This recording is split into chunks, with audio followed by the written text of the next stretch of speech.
another story for celebrating Black History Month. And today I get to read to you Wangari's Tree of Peace, a true story from Africa. It is written by Jeanette Winter, and I need to give very much thanks to Miss Vanessa Robinson over at Arroyo Seco Academy because she shared some of her beautiful collection of books with us so that I can share them with you. So thank you for that. And I also need you to notice, today I'm celebrating the Vista Verde Middle School Grizzlies. So if you're a Grizzly, give us a nice shout out. And if you're baby Grizzlies over there at our preschool, we celebrate you today as well. And then all this week, I'll be wearing a different Bear Nation shirt to honor all of our schools, okay? So here we go. We're gonna read this story called Wangari's Tree of Peace. Hola comunidad de Greenfield, soy su Brenda Galván, aquí con ustedes para leer esta historia. Vamos a seguir adelante celebrando la historia de africanos americanos aquí en los Estados Unidos y en el mundo. Y la historia que voy a leer hoy es una historia de verdad de África y se llama Wangari's Árboles de Paz. Y voy a leerlo cada día de este mes de febrero. Voy a leer historias celebrando nuestros hermanos y hermanas de americanos africanos. ¿Okay? Y hoy también quiero dar dos cosas de gracias. Una, gracias a la señorita Vanessa Robinson, que es maestra en la escuela de Arroyo Seco. Ella compartió con nosotros muchos libros que ella tiene para que yo pueda leer a ustedes. Y la otra grupo que voy a celebrar hoy es los niños de nuestra escuela Vista Verde y de los niños de séptimo y octavo grado, pero también los niños chiquititos en el preescolar allá también con nosotros. So, ojalá que ustedes tienen su playera listos para ponerlo aquí conmigo. Okay? So here we go. Trees of Peace. All right. So what can we learn today as we celebrate Black History Month? So here we go. Wangari lives under an umbrella of green trees in the shadow of Mount Kenya in Africa. She watches the birds in the forest where she and her mother go to gather firewood for cooking.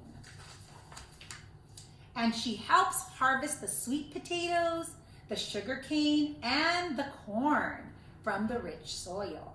Wangari shines in school, and when she grows tall, like the trees in the forest, she wins a scholarship to study in America.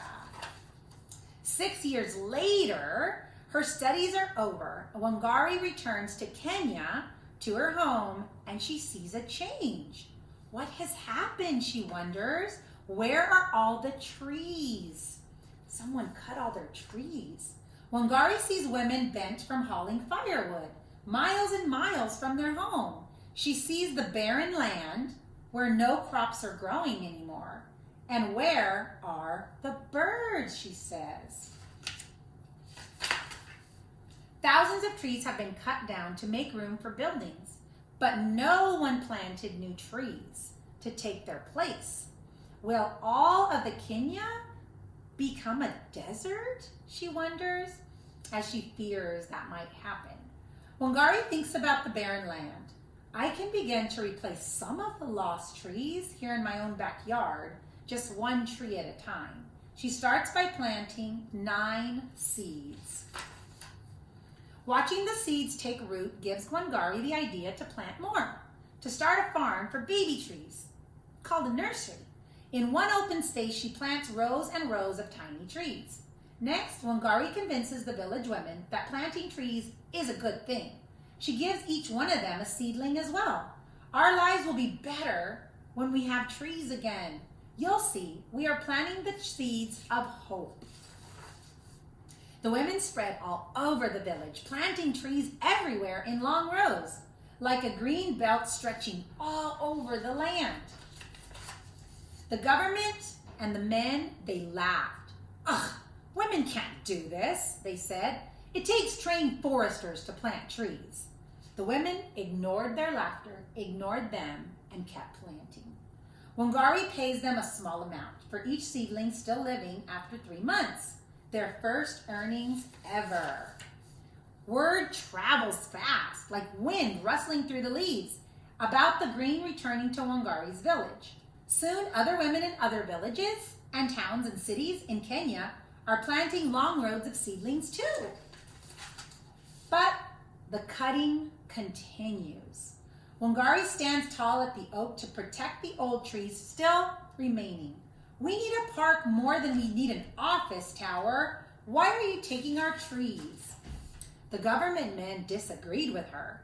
Wangari blocks their way, but they hit her with clubs and sticks. They called her a troublemaker and put her in jail. And still, she stood tall. Right is right, even if you're alone. This is the right thing to do, she said. But Wangari is not alone. Talk of the trees spread all over Africa, and the ripples even made it to the capital at Lake Victoria. More women hear the talk and plant even more seedlings in long and longer rows. The seedlings take root and grow tall until there are over 30 million trees where there were once none. The umbrella of green in Kenya returns. Women walk tall, their backs straight, for now they can gather firewood closer to their home. The land is no longer barren. Sweet potatoes, sugarcane, and corn grow again in the rich, rich red earth. The whole world hears of Wangari's trees and of her army of women who planted them.